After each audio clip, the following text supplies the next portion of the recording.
Let's introduce tonight's squad. I think that's a very good idea. First, Florida Congressman, always great, Congressman Matt Gaetz, Republican from Florida, Newsmax host extraordinaire Jen Pellegrino. And we have Mercedes Schlapp, just wonderful. Former White House Strategic Senior Advisor and former White House Principal Deputy Press Secretary Hogan Gidley. Hey, gang, thank you all for being here. Topping the news tonight. There are a lot of crazy stories. It's hard to say which one really comes out on top, but House Oversight Committee Chairman James Comer finally got a chance to take a look at that secretive, elusive FBI document up on Capitol Hill. This document alleges that Joe Biden, while he was vice president, was involved in a $5 million criminal bribery scheme. No big deal. Not really a news story. You know, with a foreign national involved, and they got to take a look at the document, sort of, on Capitol Hill. It's a little more complicated than that. The committee originally learned of this document when a highly credible whistleblower came forward quite some time ago, I might add, with knowledge of this pay-to-play scheme and claimed that the FBI was sitting on the evidence. That's hard to believe. The FBI sitting on evidence involving the Biden family? After Congressman Comer threatened FBI Director Christopher Wray with a contempt of Congress charge, he finally and reluctantly agreed to bring the document to Capitol Hill for a very limited review today in a protected setting, you know, a SCIF. That's where you go to see secret stuff, even though it's not a classified document. Here's how that went. Today, FBI officials confirmed that the unclassified FBI-generated record has not been disproven and is currently being used in an ongoing investigation. At the briefing, the FBI again refused to hand over the unclassified record to the custody of the House Oversight Committee, and we will now initiate contempt of Congress hearings this Thursday. It suggests a pattern of bribery where payments would be made through shell accounts and multiple banks. And there's a term for that. It's called money laundering. Oh, this is one crazy town, isn't it? Let's discuss with the squad. Hey, you're a member of Congress. What in the heck's going on here? They brought it in. They can only look at it in a SCIF, and only two members of Congress, only Congressman Comer and Jamie Raskin, and who knows, right? Well, I have spoken directly with this whistleblower, and what's different here is that you're not dealing with a regular agent out in the field. This was a high-ranking official at the FBI who became aware of a cover-up. And so to unpack what we're now learning, what James Comer has seen, what we must now compel Christopher Wray to produce, is initially allegations of a bribery scheme involving then Vice President Joe Biden. But then layered on top of that, it's the effort of our own FBI to cover it up. And here's how they did it. They would always try to sequester any negative information about Joe or Hunter Biden as foreign disinformation. And they even had a task force to go and do their bidding and to be their plumbers. I remember when everything was Russian disinformation, and then it all turned out to be true. And the Hunter Biden laptop was Russian disinformation, and the emails, and everything was Russian disinformation. And then it turned out not to be Russian disinformation, but to be the truth. So it's kind of hard to believe a lot of people in this city these days. And it's interesting to see how your Democrat colleagues are downplaying this document. You hear Jamie Raskin, he's saying, oh, this, holding Wray in contempt, it's all about the 2024 campaign. It's all about boosting Trump's poll numbers, which I don't think he needs assistance with that. Again, we saw that Comer viewed the document, Raskin viewed that document, and obviously two very different stories coming from it. But the American people have questions, and we deserve to have answers. We see this flow of money every which way. We deserve some transparency. Yeah, and for our friends in the news media today on MSDNC, they had this Joe Scarborough. I think a show is called Morning Joke. And on Morning Joke on MSDNC this morning, they said, oh, this is, to say that they downplay it would be generous understatement. All these things about like the Biden crime family, this, that, the other, they keep pushing and they keep finding absolutely nothing. And it ends up at the end of the day just being an embarrassment for them. And as Caddy said, most Americans just don't care about this.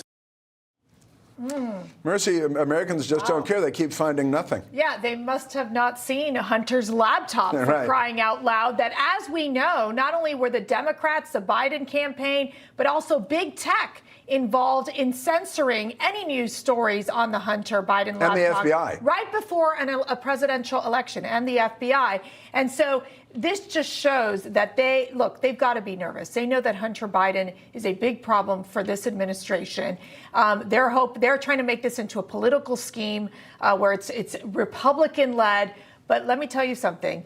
The American people need to know what is going on with the Biden family. We know this has been happening for quite some time. Questions have been raised. And for the FBI to continuously try to obstruct this investigation is so problematic. And we know that even FBI whistleblowers have said that they feel threatened by the FBI in even bringing up questions that maybe go against what the train of thought is in that agency. Very problematic. Hogan, are we officially a third world country yet, or do we just have a third world news media and a third world Justice Department? Well, we're getting very close. I mean, look, you mentioned it's a Hunter Biden problem. It absolutely is. But I think Joe Biden is a big problem for this administration as well. And you have the wonderful ability to take a look at some of these things and talk to folks like the whistleblower, as you just mentioned, which is fascinating to me. But it seems to be always a he said situation when you get to see these documents behind the scenes and then they come out and Republicans say, look, this is a big problem. Democrats say, nah, nothing to see here. I'm sorry, but I'm going to go on record here as saying I'm old enough to remember when this also happened with Russia and Donald Trump's collusion with Russia. And the Democrats came out and said, we got the stone cold evidence. Every day we heard the word bombshell about Donald Trump. Turned out they were lying about the whole thing. Republicans said nothing to see here. Republicans were right. Democrats were wrong. They've been proven to be liars time and time again.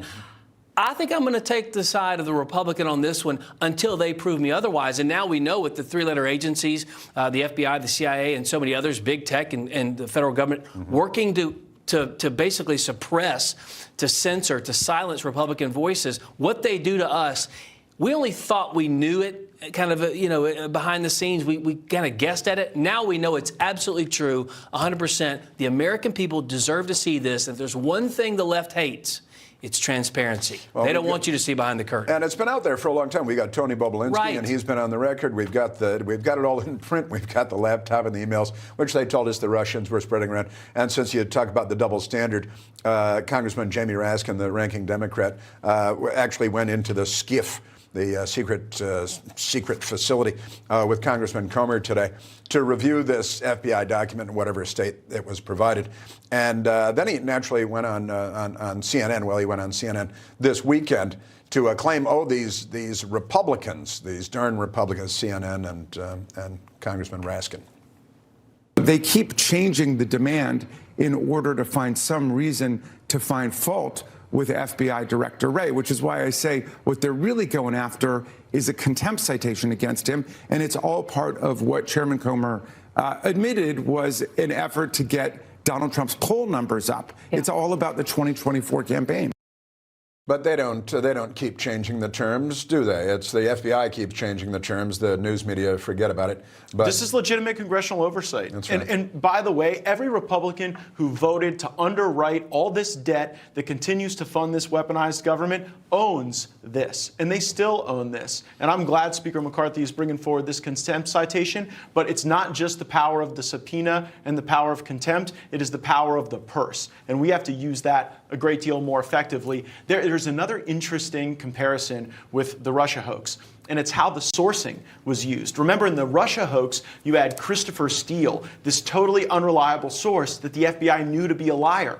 But here, the source who brought the information into the FBI about the alleged bribery directly of Joe Biden is a highly credible source that the FBI used for years and used to initiate a great deal of investigations that were proven to be well-founded. And so it's the opposite of the Russia hoax, because here we have a source with predication as to crime of Joe Biden. Yeah. So who's more corrupt here? The news media, the FBI? I just love hearing Jamie Raskin talk about how this is about influencing elections. The guy who brought us to January 6th committee, the impeachment hoax, and we're the ones that are trying to influence an election right now. Come on. Right. I mean, they, obviously, as we talked about, suppressed the Hunter Biden laptop information back in 2020, and now this. We see it in the multiple three-letter agencies, as you put it, Hogan, and I think enough is enough. We see right I think through it. I think enough is enough. And It's just starting. I don't know what y'all are talking about, but just remember the biggest issue will be Congress. Then they'll have to go to the Department of Justice if they're going to move forward with any sort of criminal charges, which will be very interesting. Because what is the Department of Justice going to do? Are they really going to pursue? Nothing. You know that. Exactly, That's the problem. Congressman. Exactly. The problem is they're going to continue to delay. That's been the tactics of the FBI. It's been the tactic of the Department of Justice. Very different than what they did during the Trump administration. Well, Hogan, I mean, how many years has this investigation been going on? How many years has the document been in the hands of the FBI? And all the leaks that show up on the front pages of the Washington Post, the New York Times, that are detrimental to President Trump. Sure. And not a leak. This is an airtight operation It's year after year. How many times did I have to answer a reporter when they came into my office and said, we have a source that says, a background source, a shadowy source. And then when we find out something about Joe Biden, Bob Alinsky comes out, puts his name on the line, his reputation on the line, his career on the line. They don't cover it. The same reporters who told us they had these shadowy, shady sources are the same ones that couldn't be bothered to make one call to the FBI, one call to the CIA, and use those same sources and say, hey, is this true? Is it not true? They didn't want to know. Or if they did and found out the truth, they sure didn't want that out there either. They care about Joe Biden's agenda, so they're going to try and prop him up best they can. They've done it time and time again. It's really disgusting. It is. I mean, the Democrat Party has a juggernaut in place of corruption, of a corrupt media, of a corrupt FBI, federal law enforcement. The intelligence community proved themselves to be corrupt beyond description. It was unbelievable when that happened, the felonious 51 that signed on to that letter, which was a complete fraud. And did it throw the election? There are polls that suggest that the vote would have changed enough if Americans had been aware of what was real and what wasn't, that it would have changed the outcome of the election. And now we're headed into the next presidential election season, and that is that. Trying to do it again. Welcome back to the Right Squad. Jen, there's some good news, amazingly. To those of us who are aware of the fact that American values are constantly under attack and being undermined by weaselly corporate leftist American activism. What's the story, Morning Glory? It's a good one. So corporate America, they may have the freedom to go woke, but on the other side of that, conservatives have the freedom to create an alternative. Take a look at what NBA player Jonathan Isaac is doing to stand up for his beliefs. See that guy standing while everyone else is kneeling? That's Jonathan Isaac. He plays for the Orlando Magic in the NBA. Now, Jonathan is launching his own apparel company called Unite Us in hopes of bringing people together over love of God and country. And the basis of it for me is freedom. You have companies that are in that field who have made a conscious decision to either attack or undermine Christian values, conservative values and things like that. And I think that they have the free choice to do so, as much as I disagree. But I feel that we also have a freedom to create what we want to create. I love to hear that. I think, Congressman, we need to be the party of solutions, not just grievances. There's a lot to be upset about right now. This country, so many corporations are going woke. But it's great to see people like Jonathan Isaac, who's such a role model, especially for younger people. I've spoken to him about this brand launch, to be launching something like this that he believes in that's an alternative to all this woke nonsense out there. I am such a Jonathan Isaac fan, a fellow Florida man, a Christian, a Florida State Seminole. I only wish he was the starting stretch four right now for the Miami Heat as they were in the NBA Finals against the Denver Nuggets. But this really raises a bigger economic question.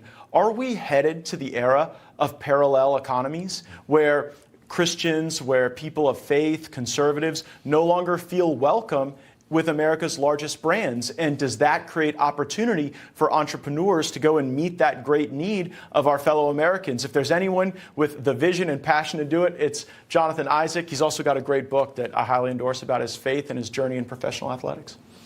It is an amazing story. Michael Jordan famously said something like, Republicans buy sneakers too. Yeah. Right? He figured this out very early on, and that's why he makes $800 million a year or something like that. I hope they have women's sports apparel. I hope that's part of Jonathan Isaac's plan, because I will tell you something. I just read that Larry Fink, CEO of BlackRock, he made a comment where he said, you have to force behaviors in companies when it comes to gender and race, diversity and inclusion. So let's think about that. forced behaviors. That's an authoritarian approach to how companies need to run their businesses, according to the left. Very divisive. Here you have Jonathan Isaac, I think, taking a very brave step in knowing that he shouldn't be silent simply because he believes in Christian values and conservative values. We need more Jonathan Isaacs out there, not only in our economy, but in our school boards, but across our community. We have to stand up and be bold and don't let the left silence us. And it's an absolutely brilliant marketing approach and business idea on his part, and I predict he's going to be extraordinarily successful. And what you're talking about there just reminded me of Benito Mussolini. Benito Mussolini's definition of fascism is a merger of corporate and state power. And we've got an awful lot of that going on here with the Democrats and pressuring. Take a look at the Second World War in Europe in the mid-20th century, and we're seeing a lot of parallels here today. Yeah, I've been such a fan of this guy for a long time, too, just like the congressman here, because he stood up when everyone else was kneeling for the national anthem. He understands this country is still the beacon of hope and of strength and of love and democracy all over the world. And it was really inspiring to someone like me to watch him do that in the face of such an aggressive left that went to crush him and anyone else who disagrees, obviously, with their beliefs. But as far as the clothing part of it is concerned, I'm fascinated by this because usually, you see these little boutiques and bodegas that have something made by the hands of the people in the church, and that's the only options you have to wear some clothing with some Christianity on it. Now this guy's coming out and he's going to bring out some good gear. I imagine it's going to be nice. People are going to buy it, and as you said, I think it's going to be really successful, and I, for one, am really excited about it. Absolutely brilliant. And even I'll be out there buying it. Listen, the LGBTQIA plus agenda is starting to really insult a couple 100 million people in the United States, and when taxpayer money gets involved, it's another level altogether. Get a load of this story. A biological male, that is to say a man, will receive nearly $500,000 taxpayer dollars and a sex change operation after suing the Minnesota Department of Corrections. He's in prison, of course, over the way that he was treated in jail. Does anybody feel like they were treated well in jail? Craig Lusk, he said, I'm not being treated very well in jail. And he wants to be a lady. Well as getting the sex change operation? I think that's it. Yeah, it's Greg Lusk. I would rather be treated poorly. He identifies as Christina. All right, he's Christina, which probably doesn't serve him very well in a men's prison, which will, he's going to be sent to a female prison. Taxpayer money is going to be used for his sex change operation, and we're going to get him a pile of cash, too. Look, he previously convicted for robbery, pleaded guilty to the first-degree possession of a controlled substance, cocaine, methamphetamine dealing. This is not a good guy. I don't care. This is a biological male. And now taxpayers are paying for his gender transition surgery. And get this, the Minnesota Department of Corrections, they've agreed to ensure that men who are claiming to be women will be imprisoned alongside women in the future in that state. I just miss the good old days when they wanted cable. Now they want sex change operations. I think practically every man who is being sent to prison will begin to identify as female, so you can go to a women's prison, which I think would be preferable. The cost is pretty high if you've got to go through a sex change operation. Well, I don't know that the line's going to be super long. I don't think you have to go that far, though. You just say, Other men have gone to female prisons just saying that that's they right. Want to transition, absolutely, and then end up raping. That's right, and impregnated. It happened in New Jersey. Horrible situation. Months ago. Absolutely nuts. Democrats. And that's that. He's one of these guys who, he's like Clarence Thomas, black Republican who believes in pulling yourself by your bootstraps, rather than, to me, understanding the systemic racism that African Americans face in this country and other minorities. He doesn't get it. Today's red hot story. A couple of weeks ago on The View, Joyless Behar. She claimed that she understood racism better than South Carolina Republican Senator Tim Scott, who's a black man, just incidentally. Senator Scott appeared on The View today to respond. One of the things I think about, and one of the reasons why I'm on the show, is because of the comments that were made, frankly, on this show, that the only way for a young African-American kid to be successful in this country is to be the exception and not the rule. That is a dangerous, offensive, disgusting message to send to our young people today, that the only way to succeed is by being the exception. I will tell you that if my life is the exception, I can't imagine. But it is. But it's not, actually. And I also observed the fact that they're still going after Clarence Thomas. There's still, the high-tech lynching that was started by none other than Joe Biden in 1991 is still ongoing in the Democrat left-wing crazy media. There is a special hatred that the left has for African-American Republicans, for women who work in the conservative circles. And, with Tim Scott, I think you have a candidate almost teleported from a different time. He strikes me as the kind of Republican we ran in the 90s, like a Herbert Walker Bush or a Bob Dole person. But the reality we live in today is that optimism is not coming to your rescue. And, smiles are not a substitute for success. And hope is not a strategy to ultimately prevail against the things in this town that are crushing our fellow Americans. So I miss Whoopi. I miss Joy. I hope they'll one day have me back on The View. I only got one shot at it, but I don't know that Tim Scott is the one that's going to ultimately be the standard bearer. Matt, they don't miss you, though. I'm going to tell you. A lot of people don't. I get that a lot. And the only thing that Joy Behar knows about being black is she once went to a party in blackface. Yeah, that's right. I mean, she has no one to talk. This woman has no idea, the struggles that those in the minority community have to suffer day in and day out. Tim Scott is that optimistic, that warrior that is so important in the Republican Party and really in our country. He talks about the preservation of the American dream that we know Joe Biden is currently destroying. And the snarkiness, the elitism coming out of Joe Behar and Sonny and Whoopi and the gang, it's disgusting. So I think really Tim Scott looked like the gentleman, the one who has a vision for America, promising, basically saying, listen, we're going to help, our African American brothers and sisters to live better lives and providing a vision for that. What are those women doing? Sitting there, complaining, being nasty. And who is it launching the racist attacks that are just never ending against Clarence Thomas and against Tim Scott? It's white liberals. It's always white liberals, no question. Tim Scott's my senator, so I'm from South Carolina. So I'm a big fan of Tim Scott, love him to death. Running a great campaign so far. I love that he went on the show. I wish, however, he would have said, I'm not coming on the show unless Joy Behar is going to be here, because if she can say it behind my back, she can say it to my face.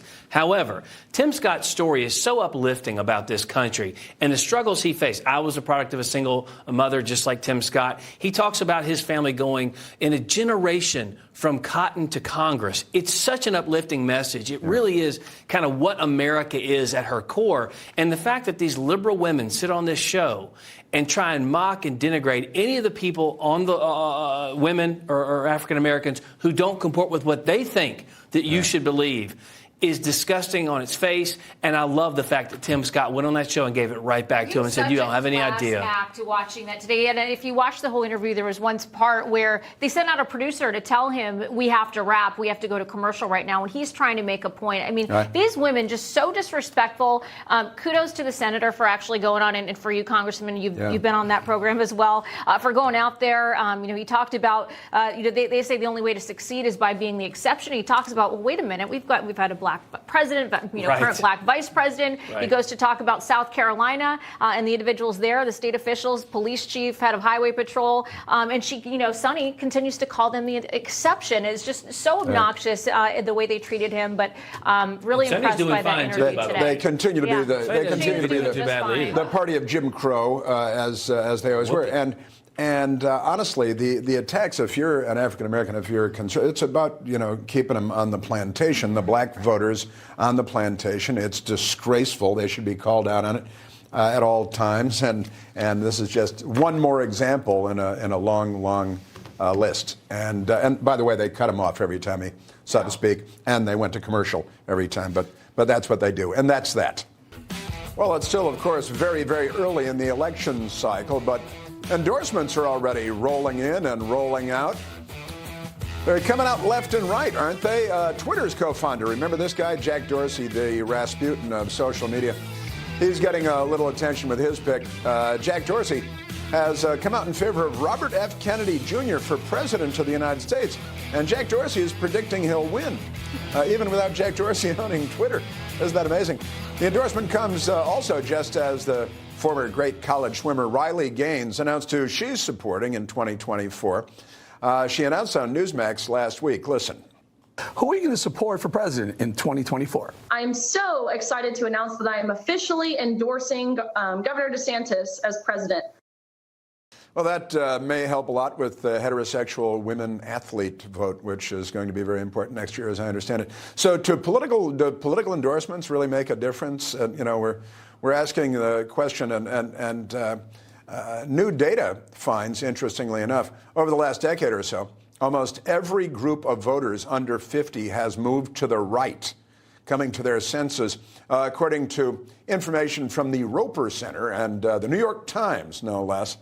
Have you ever made up your mind based on someone being endorsed by, Fleetwood Mac or something?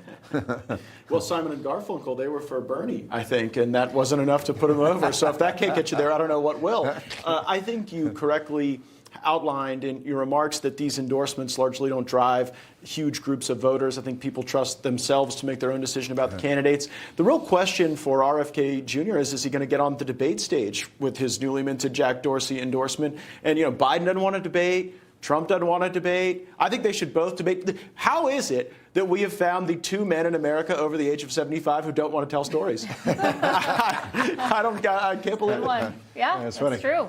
I mean, I didn't see that Jack Dorsey endorsement coming at all. That would never have been something I suspected. I mean, Here's a guy that, former head of Twitter, endorsing someone who's against the vaccine. And we all remember what happened when there were those of us out there asking questions and those tweets were being shut down. So didn't see that one coming, but it's very interesting to me. It's going to be wild to see what happens going forward. But I will say the most powerful endorsement in politics continues to be that of Donald J. Trump. So, Riley Gaines, I think, she's obviously, 22, 23 years old, very young. DeSantis, I think, is kind of courting that younger voter. We saw it with his Twitter announcement that he was running. And I think that's going to probably do well for him going forward. Young people love to caucus in Iowa. Now, Jack Dorsey's endorsement was much more important when he owned and controlled Twitter.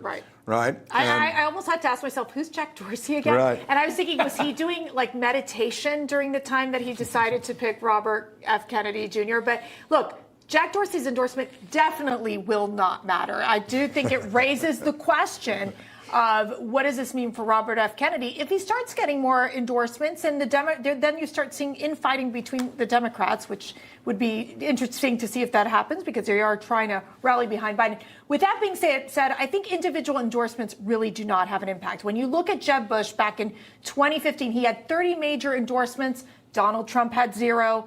Guess who became president? What matters are these local endorsements. So, for example, if you get the Nevada Culinary Union, where they turnout, they have a turnout the vote type of operation, or the NRA endorsement, or the CPAC endorsement. Those groups really, I think, do have more influence in terms of really putting together a group of people that then can go and door knock, get out and do all the get out the vote. Right. Yeah, unions, that's one thing. Celebrity endorsement, another thing altogether. Right? Absolutely. And you're right. Good plug for CPAC, by the way. We all love going to CPAC. Very good. I will tell. That's right. That's right. That's right. I will tell you, political endorsements, for the most part, depends on who does the endorsing and who they actually are endorsing. A lot of things and factors there. I will say, in my 25 years in politics, I've never seen someone's endorsement matter like Donald Trump's. It is fascinating to me to watch what he can do in a primary. Clear the field. Is he going to be that active this go around while he's on the ballot? A lot of us are wondering. I don't know. I've not talked to him about this for this cycle, but I know he does carry with him a lot of weight, and he can actually tip the scales for the people he likes. We've seen it so many times in so many endorsements. But you're right. It's the local ones that get it done. They're the ones that are the turnout apparatus to get you the votes. Yeah, that's right. I mean, unions, that's the turnout apparatus. Sure. And, of course, the ballot box stuffers with the neoprene gloves. And that's that. You know the old expression, scared to death, right? Well, how about scared poor? It's a new survey out shows 61% of us are more afraid of running out of money than we are of dying. The survey from Allianz Life also shows 56% of us consider financial crises as a permanent part of our lives, our retirement planning. 46% were forced to reduce or stop saving altogether for retirement, and 53% of us are hesitant to invest in any additional money in the stock market for the foreseeable future. Gee, I wonder why. Is this just Joe Biden's economy? Is this all about Joe Biden's economy? The stock market isn't reliable anymore. We're terrified of not having enough money for retirement.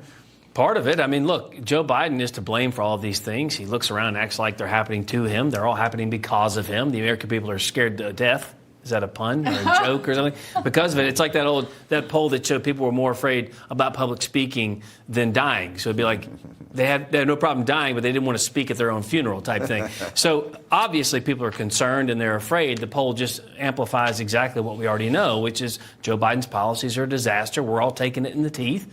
That's why he needs to go. And we don't have confidence in our country and in our economy anymore. And we've forever and ever, we've had a great deal of confidence in her. And there are ups and downs, but now it feels like you shouldn't have confidence. It's not only lack of confidence, but it's uncertainty, right? So, you're going to die. If you've been good, you'll go to heaven. I don't know about those that are, on the other spectrum. But the reality is that when it comes to the economy right now, it's about not knowing if they're going to have enough Americans are going to have enough money to pay their bills. Right. And when you look at the fact that the majority of economists are saying that we're going to hit a recession sometime by next year, think about it, during the election cycle, it's troubling for folks. I mean, a lot of people are planning for their retirements. Now you're talking about a vast majority of Americans living paycheck to paycheck, and the cost of food, cost of electricity going up.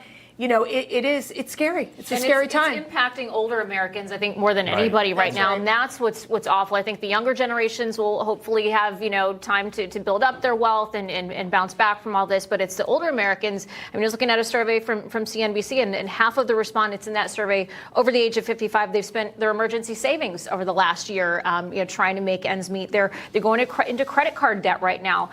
Really tough times. And this is Joe Biden's economy. And he's out there touting, oh, hey, gas prices are down from what they were. Well, no, they're still a lot higher than when Trump was in office. So it's tough for a lot of people right now. And Gen Xers, who are amazingly just a few years away from retirement age themselves, are also especially freaking out about all this. 47% of Gen Xers say that they can't even think about saving for retirement and are just trying to, take care of day-to-day expenses, month-to-month expenses. 64% of Gen Xers say that they won't have enough saved for retirement, period. 67% say their income is not keeping up with the rising cost of living in Joe Biden's America.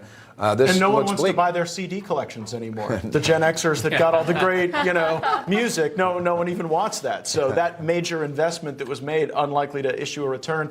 When death is the good option, it is easy to see why John Fetterman is so depressed in this economy. And it is a direct result of the inflation. Like Jen was saying, if you're a younger person, if you're in the economy, you can go make more money. You see variable income. But if you are hoping that you don't outlive your cash and that cash doesn't go as far as it used to, you can easily see how there is a true victim of this. They want to act like they can keep printing money and underwriting debt, and no one ever pays for that. But it's actually grandma and grandpa who pay for that when they don't get to live their final days and final years in dignity.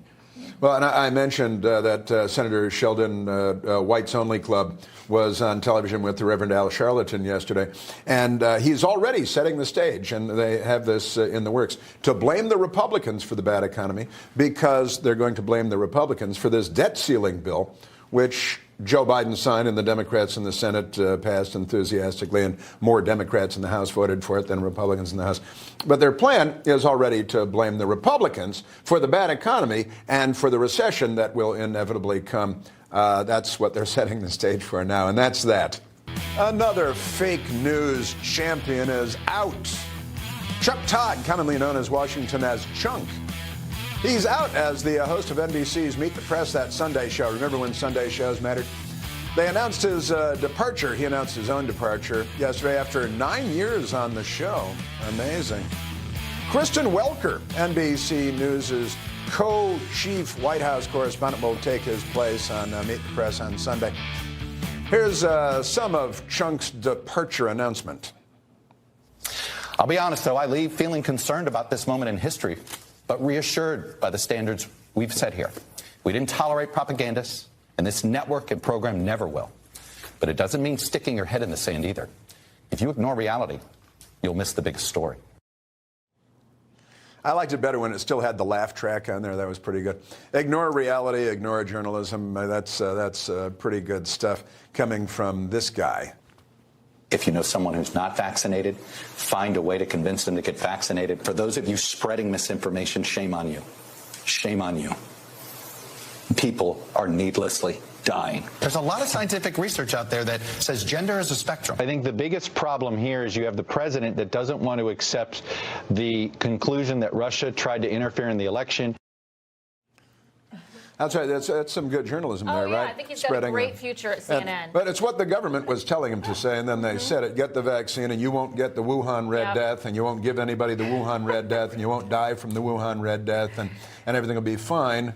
And we haven't gotten to Russian collusion and the dossier, and the list is long. Something tells me that this departure is not voluntary. The ratings over at the Meet the Press have been sliding in recent years.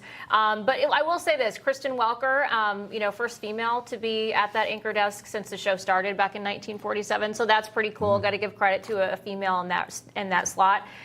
I do think back to 2020 when she moderated the second presidential debate, and Trump actually gave her a little bit of praise at one point for being fair. There were a lot of people complaining. She was, definitely tougher on Trump than she was on Biden. But it'll be interesting to watch. Do I have high hopes because it's NBC? No, I don't. But we'll see how this plays out.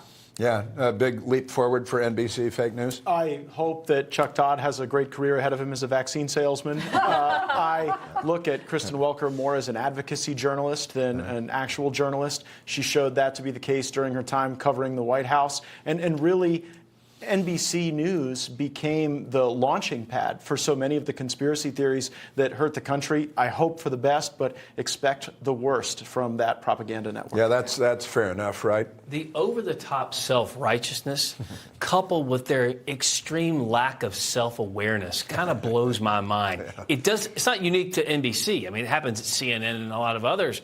But to me, for Chuck Todd, and I'd say, hey, we missed it on a lot of things, guys. But every day we tried or something. But to say, no, we did it right. We're the best. I mean, give me a break. Just admit you guys lied to the country for a long time. Anyone dared ask a question. You ridiculed them. You pushed them off. It's absolutely horrible. And I don't know where this, like you said, Sunday shows are pretty much irrelevant now anyway. Yeah, they are. Maybe Chuck Todd will be the next a director of the misinformation campaign for the Biden administration. That's probably his future. Or he might be starting a show with Brian Stelter.